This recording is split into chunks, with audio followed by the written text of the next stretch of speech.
nueva sesión presencial de la presentación de nuestro informe anual.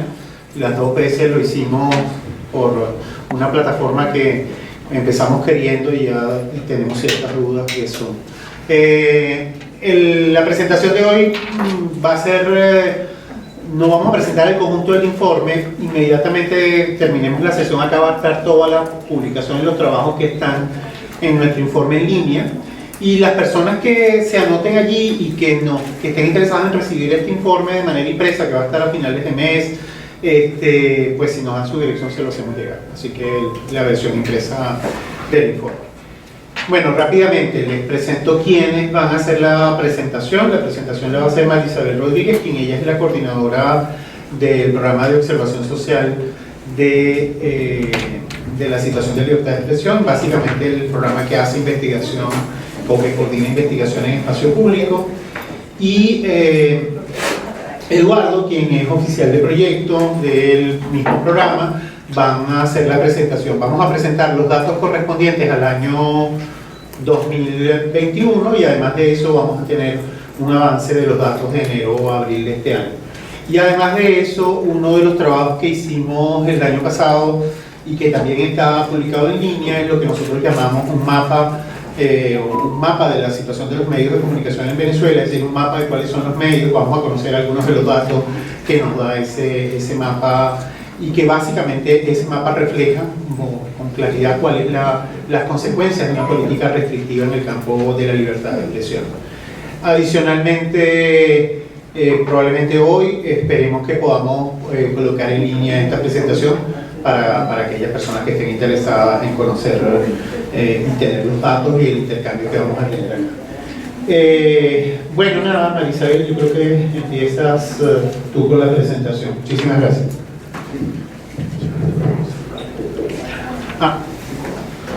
Por favor, estamos grabando, entonces por favor pongan en silencio sus celulares porque si no todo lo se va a registrar. Básicamente se me olvidó ese aviso antes de iniciar. Adelante, María. Buenos días, ¿me escuchan bien? Si se escucha sale el audio perfecto, ok. Bueno, bienvenidos. Vamos a comenzar dando cuenta un poco de los datos o los hallazgos principales esenciales que vimos durante el 2021. Así que vamos a iniciar directamente con los datos. Aquí básicamente tenemos una comparativa de casos de 2021 respecto a los 2 años anteriores, ¿no?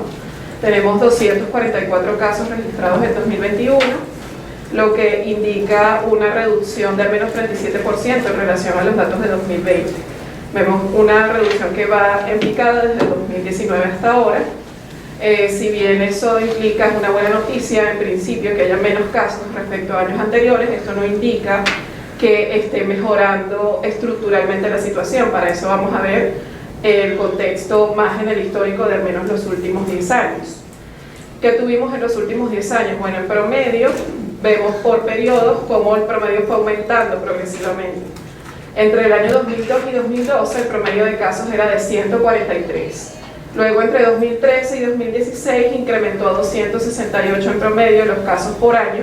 Y luego tenemos un pico histórico entre 2017 y 2020, donde hubo un promedio de 480 casos en cada uno de esos años. Entonces, ¿qué quiere decir? Bueno, que venimos de un periodo donde hubo un pico extraordinario de casos que salió del registro normal o del registro histórico de los últimos 20 años. ¿Y qué significan entonces estos últimos 244 casos? Bueno, que de alguna manera estamos entrando nuevamente en el promedio que teníamos previo al año 2017, un año donde se caracterizó básicamente por un ciclo de manifestaciones extraordinario durante 4 meses, y eso elevó considerablemente la cantidad de casos de violaciones a la libertad de expresión. Y bueno, en el año 2018 y 2019 se mantuvieron algunos picos, en el año 2019 vinculado a manifestaciones, por ejemplo, y en el año 2020, también a propósito de la pandemia por el COVID-19, siguió elevándose el pico de casos en relación a lo que vimos en los años anteriores. Entonces, este compendio 2017-2020 muestra este periodo extraordinario, y en este momento estamos saliendo de ese periodo, pero entrando al patrón regular de casos que hemos visto históricamente previo a ese núcleo de años. ¿Cuáles son los patrones que registramos en el último año que en buena medida también responden a ese patrón histórico?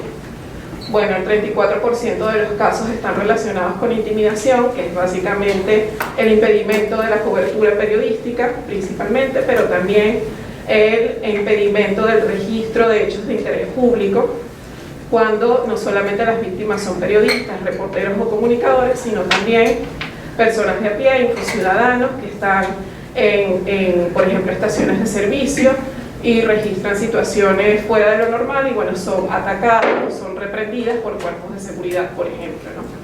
Este es el tipo de violación más frecuente, con 166 registros, que está, por supuesto, como les indicaba, vinculado a la cobertura de protestas ciudadanas en el caso periodístico y bueno, también cobertura en estaciones de servicio y centros de salud o en hospitales públicos. En el conteo o en la cantidad de violaciones más frecuentes que sigue la censura, con un 31%, que indica un total de 144 registros, y luego le siguen en un 11%, que son 51 casos, restricciones administrativas. Tanto censuras como restricciones están vinculadas básicamente al cierre de medios de comunicación, pero también a los procesos sancionatorios que se abren por parte de la comisión o distintos elementos que pueden derivar en restricciones administrativas que no siempre están vinculados a cierre, sino a sanciones económicas, por ejemplo, sanciones de otro tipo que afectan la labor de un medio de comunicación. Durante el 2021 registramos al menos 11 medios que fueron cerrados, 9 de ellos fueron emisoras radiales, un medio impreso y un medio digital.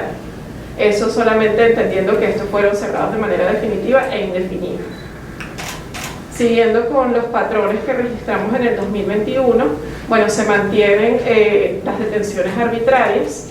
Si bien todos estos datos son menores, precisamente por los que les comenté del histórico que hemos venido viendo y estamos entrando nuevamente en este periodo regular asociado a la tendencia habitual de los casos que hemos registrado, en 2021 tuvimos al menos 35 detenciones arbitrarias por buscar, recibir o difundir información. Esto incluye tanto periodistas, comunicadores, reporteros, como particulares o infociudadanos, personas que no se dedican profesionalmente a la comunicación, pero que fueron perseguidas, detenidas o que se le abrieron procesos judiciales por difundir información de interés público o simplemente difundir opiniones a través de sus redes. 13 de estos casos están vinculados a delitos de odio, en algunos de ellos se invoca a la ley contra el odio, y de estos también 10 fueron por difusión específicamente en línea, es decir, contenidos a través de redes o de sitios o de plataformas digitales. 15 trabajadores de medios están involucrados dentro de las víctimas en general, no solamente los vinculados a difusión en línea. 15 trabajadores de medios de comunicación, 9 particulares y 5 trabajadores públicos, que básicamente son personas que tienen algún tipo de liderazgo sindical dentro de sus sectores laborales y bueno, son los que lideran las demandas públicamente y suelen ser reprendidos o acosados por ese motivo. Ahora bien, vamos a ver un poco, Carlos comentaba inicialmente que en el año 2021 nosotros hicimos un mapeo de medios de comunicación como un intento de tener una data base recopilada que nos permita dar cuenta o tener una fotografía de cuántos medios de comunicación existen en Venezuela el día de hoy, o al menos estos son los datos que logramos contabilizar hasta el año 2021. Según este mapeo, al menos existen 980 medios o iniciativas informativas en todo el territorio nacional. La mayoría emisoras de radio. 71% de los medios que existen, según esta data en Venezuela, serían emisoras radiales netamente. Luego, en porcentaje, en cantidad, en grueso de porcentaje, le sigue el 10% de medios digitales. Y el restante, es decir, televisora nacional abierta, versiones digitales, versiones tradicionales y web al mismo tiempo, todo eso se distribuye en un menos de 10% restante hasta incluso medios impresos. Pero los gruesos están en emisoras radiales y en medios digitales, que serían los porcentajes más altos. De este total de medios, 66% de ellos, cuando les consultamos a sus directivos o a sus trabajadores cómo se definían dentro de la línea editorial, el 66% indicó que se definía como neutral. ¿Qué significa o qué contenido tiene la neutralidad en el estudio que llevamos adelante? Bueno, neutralidad puede ser dos cosas. Una, que se haga cobertura crítica, efectivamente crítica, de contenidos de diverso tipo, sea político, económico, social, que haya una cobertura relativamente equilibrada, o el otro sentido de neutralidad es que no se aborden temas realmente críticos. Es decir, un ejemplo de esos casos es una emisora que, por ejemplo, transmite entretenimiento y música. No hace cobertura noticiosa, no trabaja temas políticos, ni económicos, ni sociales, sino que sencillamente se dedica a difundir música a las 24 horas, entonces ellos se consideran neutrales porque no están como relacionados con esa cobertura noticiosa. Cuando consultamos al mismo tiempo de este porcentaje, en medios tradicionales, específicamente en radio y televisión, si bien 66% dicen que son neutrales, cuando vamos a los que no indican neutralidad, es decir, que si son pro gobierno o pro oposición, en términos de radio, el 27% señaló que era de línea editorial pro gobierno, mientras que un 3% indicaba que era de línea editorial pro oposición en emisoras radiales. Y en televisoras nacionales abiertas o televisoras abiertas, porque no todas son de carácter nacional, el 44% indicaba tener una línea pro gobierno, mientras que un 2% indicaba abiertamente tener una línea pro oposición. Cuando contrastamos estas variables con las fuentes que trabajan estos medios de comunicación, bueno, menos del 40% indicó que trabajaba fuente política o fuente económica. Es decir, que mucho menos de la mitad de los medios y de iniciativas informativas que están operando hoy en Venezuela abordan fuentes críticas para entender precisamente la situación nacional y la crisis institucional. Entonces, política y económica no están siendo trabajadas por la mayoría de los medios que tienen cobertura noticiosa en el país. ¿Cómo se visualiza esto en términos geográficos? El 51% de los medios se ubica principalmente entre el Distrito Metropolitano de Caracas, el Estado Lara, Portuguesa, Barinas, Aragua y Mérida. Ahí se concentra la mayoría de los medios.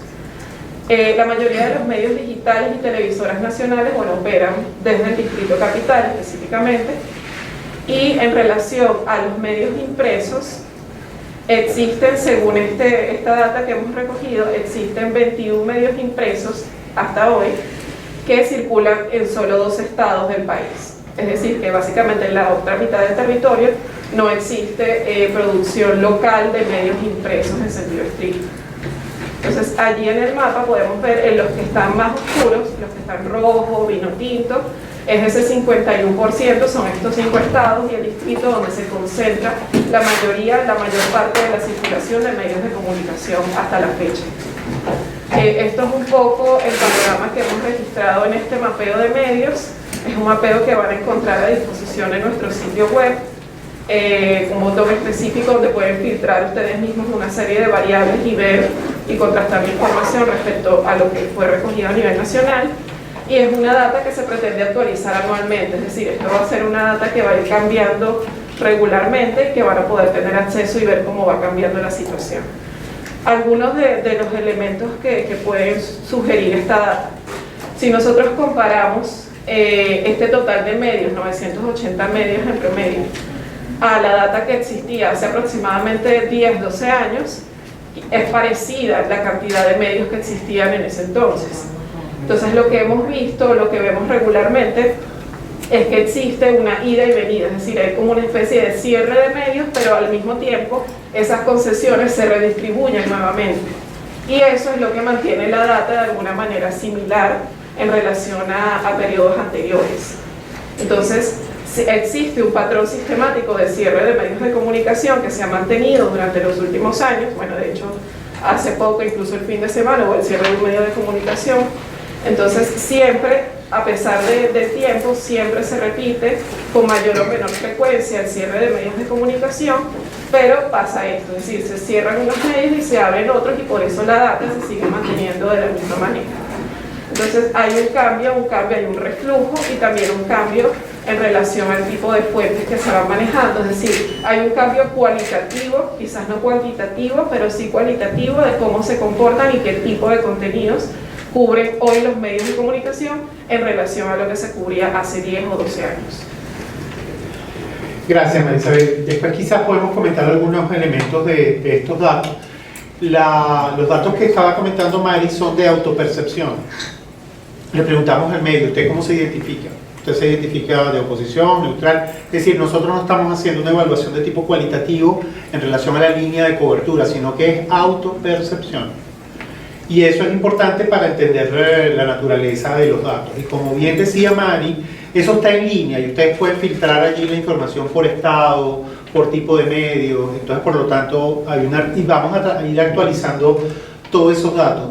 Yo antes de darle la palabra a Eduardo Lovera, yo quisiera comentar un par de detalles allí. Si ustedes se fijaron, la gran mayoría de los medios son medios radio y televisoras.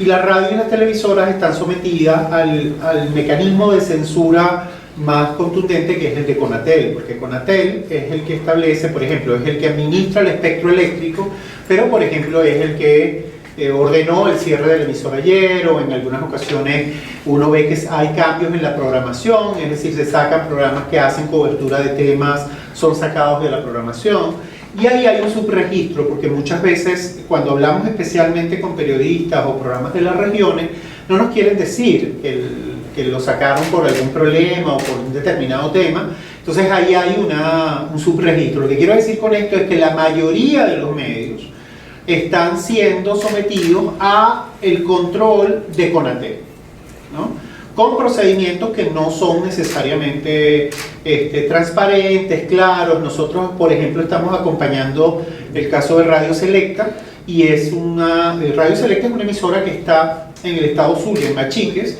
y ese procedimiento administrativo se lleva aquí en Caracas.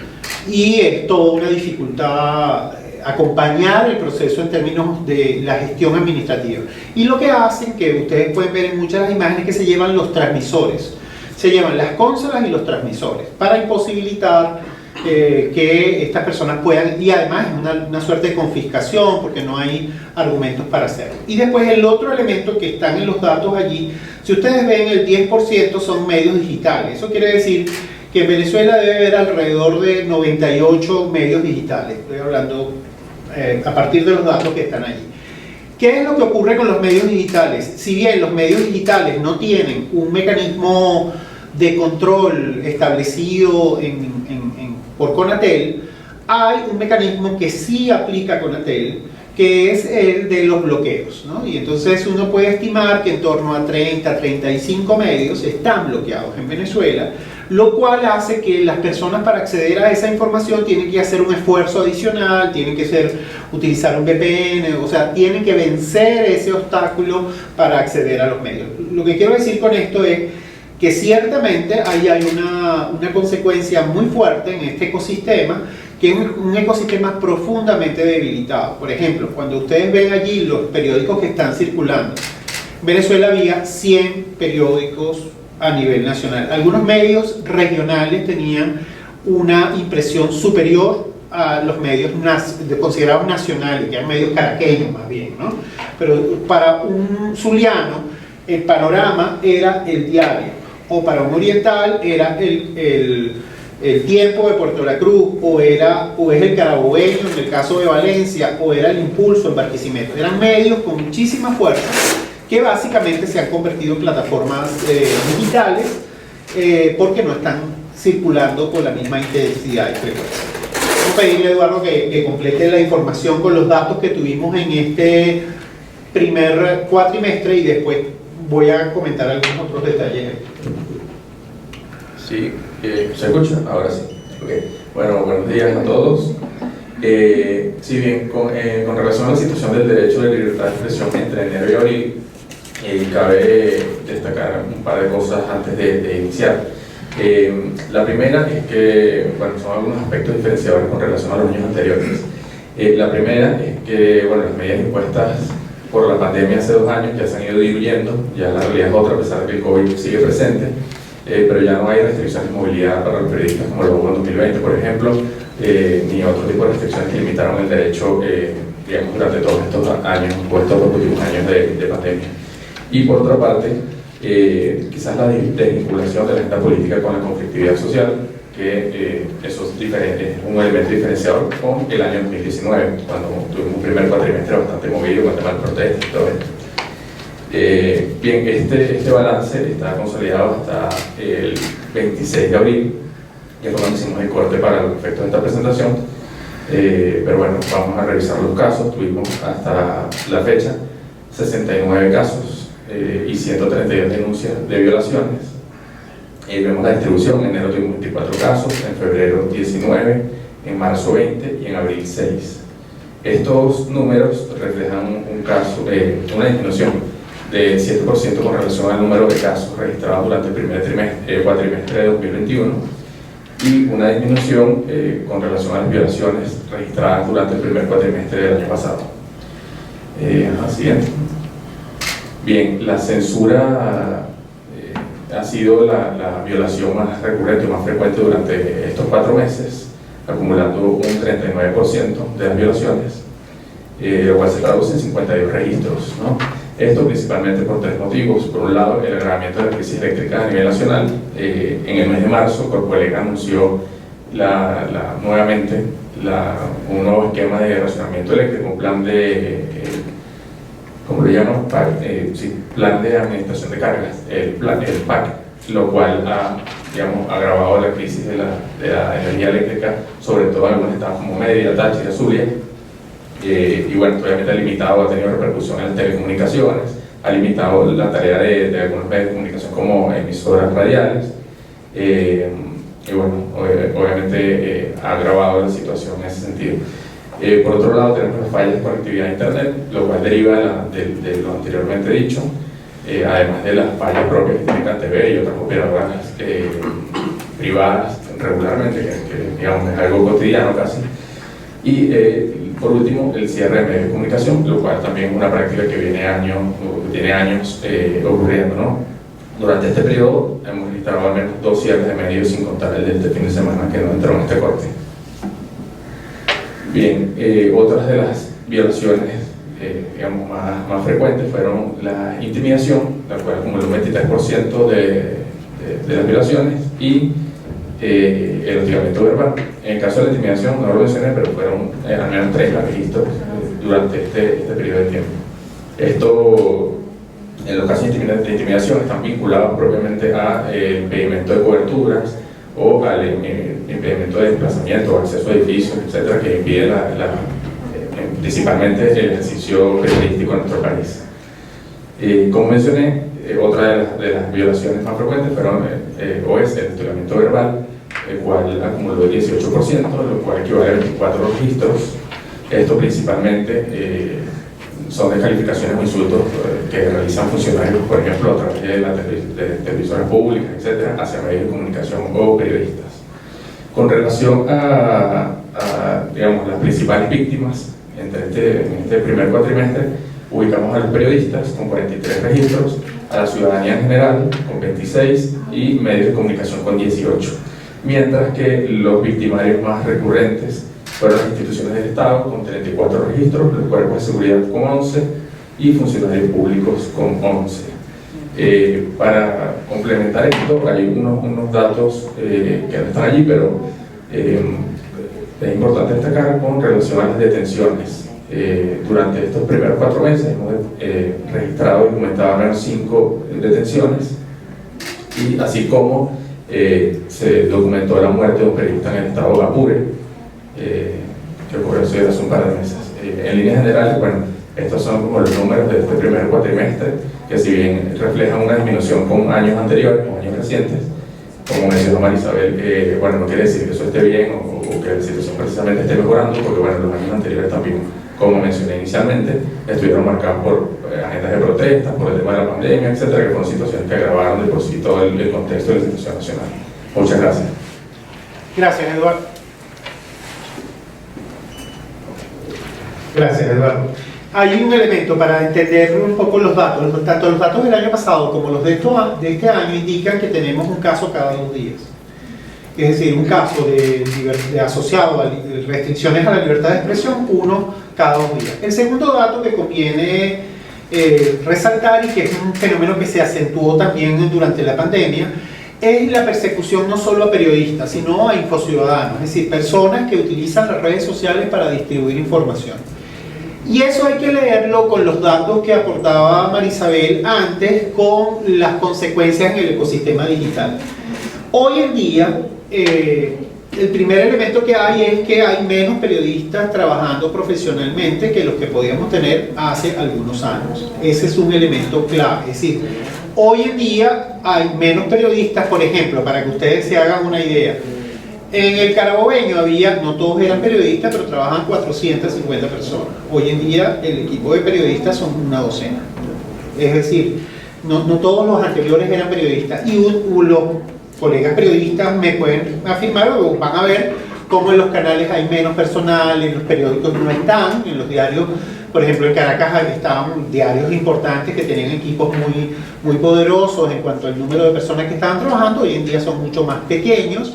Igual las plataformas web que están en Venezuela son equipos más reducidos en comparación a los equipos periodísticos que estaban antes, por ejemplo en los periódicos.